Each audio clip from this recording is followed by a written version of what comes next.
زندگی اتنی کٹھن اور مصروف ہو جائے کہ اس نے کبھی سوچا ہی نہ تھا۔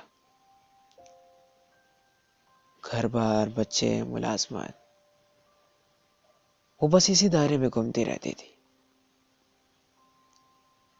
کبھی کبھی آئینہ غور سے دیکھتی تو اپنا ہی عکس اسے اجنبی لگنے لگتا۔ ایک ہی ملک میں رہتے ہوئے وہ سال میں ایک آدھ بار ہی ماں سے ملنے جا پاتی۔ ماں کبھی شکوہ نہیں کرتی تھی، لیکن ماں کا بڑھاپا اور اکیلا پن دیکھ کر اس کے اندر کچھ ٹوٹ سا جاتا۔ اس کا جی چاہتا وہ ماں کے پاس ڈھیر سارے دن گزارے، ماں کے سارے کام ہاتھ سے کرے، اس کے پیروں کو دبائے، بالوں میں کنگھی کرے، اس کے ساتھ لیٹ کر ڈھیروں باتیں کرے، مگر پتہ ہی نہ چلتا اور روانگی کا وقت ہو جاتا۔ اس بار جب وہ ماں سے جدا ہونے لگی تو ماں نے عجیب بات کہی، صفو، مجھے پتا ہے تیرے پاس مجھے روز روز فون کرنے کا وقت نہیں ہوتا، تو ایسا کر، مہینے میں ایک بار مجھے خط لکھ بھیجا کر، لمبا سا خط۔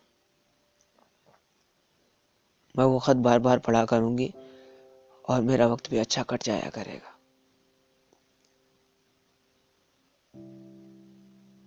ماں کی بات سن کر صفیہ کے دل کو کچھ ہوا۔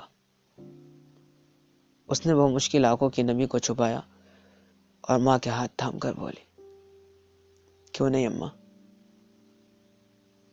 مجھے بہت اچھا لگے گا۔ یاد ہے جب یونیورسٹی پڑھنے گئی تھی تو ہاسٹل سے تقریباً روز ہی تجھے خط لکھ بھیجا کرتی تھی۔ وہ سارے خط میں نے اتنے بار پڑھے ہیں کہ مجھے ازبر ہو گئے۔ میں اب تیرے نئے خطوں کا انتظار کروں گی، ماں نے بڑی آس سے کہا۔ میں ڈھیر سارے خط لکھوں گی ماں، اتنے کی تو پڑھ پڑھ کے تھک جائے گی۔ صفیہ نے ماں کو گلے لگا کر تسلی دی اور اس کی نم آنکھوں سے دانستہ نظریں چرا کر بس ٹرمینل پر جانے کے لیے ٹیکسی میں بیٹھ گئی۔ وہ تب تک مڑ مڑ کر دیکھتی رہی جب تک اکیلی بوڑھی اور اداس ماں نظروں سے اوجھل نہیں ہو گئی۔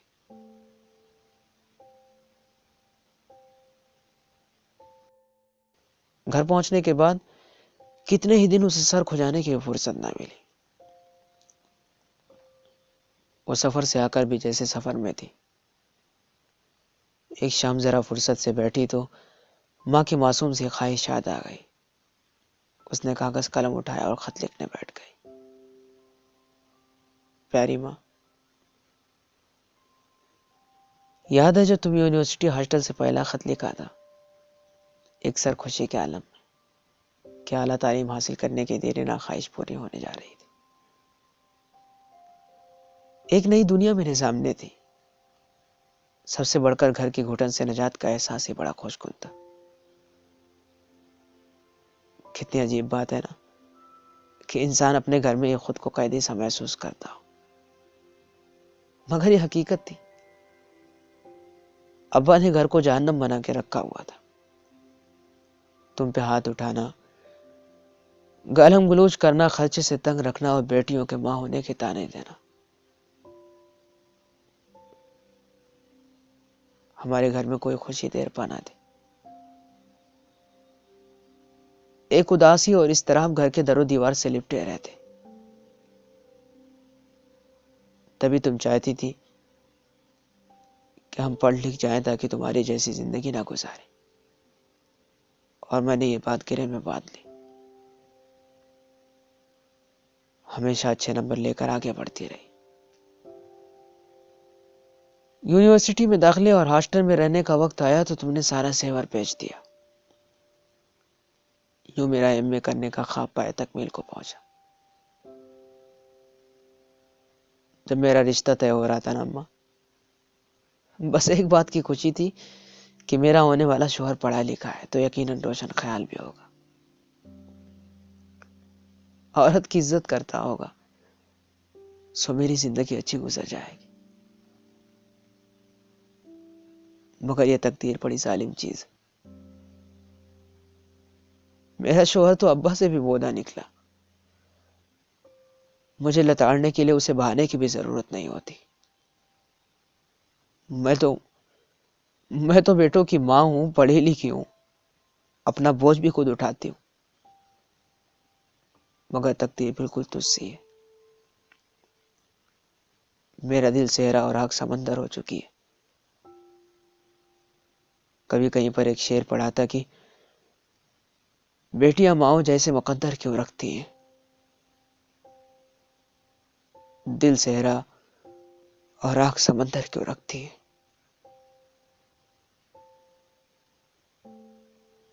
میرا پڑھا لکھا شوہر عورت کو حقیر گردانتا ہے. ماں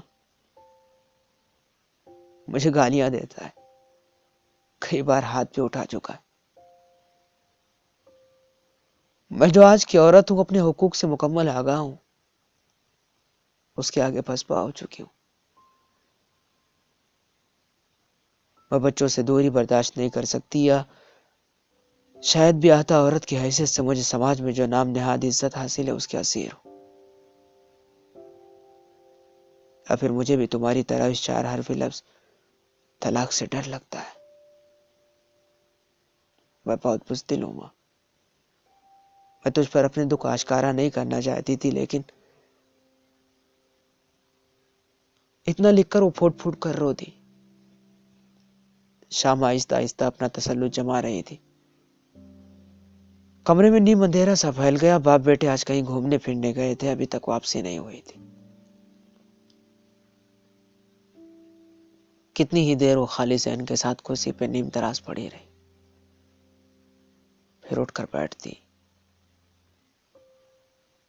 پھر اٹھ کر بتی جلائی. ماں کو لکھا خط اٹھا کر نظروں کے سامنے کیا تو آنکھیں پھر سے نم ہو گئی. خط کے چھوٹے چھوٹے پرزے کر کے سنک میں بہا دی اور کپڑے لے کر نہانے چلی گئی. طبیعت میں کچھ بہتری محسوس ہوئی تو دوبارہ کاغذ قلم تھام لیا. پیاری اماں، امید ہے بخیریت ہوں گی. اماں تم ناراض نہ ہونا کہ خط لکھنے میں دیر ہو گئی. واپس آ کر بڑی مصروفیت رہی. تمہارے مجلے نواز ذہن کی سالگرہ سر پہ تھی، ہم سب تیاریوں میں لگے رہے. تم جانتی ہو میری سالگرہ بھی اسی مہینے ہوتی ہے، اس لیے یاسر نے زیادہ ہی اہتمام کر لیا. مجھے تو خبر ہی نہیں تھی. ذہن کی سالگرہ کے دن ہی سب نے سرپرائز دیا. مجھے یاسر نے بڑی خوبصورت انگوٹھی تحفے میں دی. بچوں نے الگ سے تحائف دیے. گھر پھولوں کے گلدستوں اور مہمانوں سے بھر گیا. بڑی رونق اور ہلہ گلا رہا. صفیہ کا ذہن بار بار بھٹک جاتا اور قلم رک جاتا. شاید جھوٹ لکھنا سچ لکھنے سے زیادہ مشکل ہوتا ہے، کیونکہ جھوٹ لکھنے کے لیے منصوبہ بندی کرنی پڑتی، خاص طور پر جب عادت بھی نہ ہو. اسی دوران ڈور بیل بجی تو دروازہ کھولنے چل دی. شاید یاسر اور بچے واپس آ گئے تھے. ماں کو لکھا ادھورا خط ہوا میں پھڑپڑاتا رہ گیا.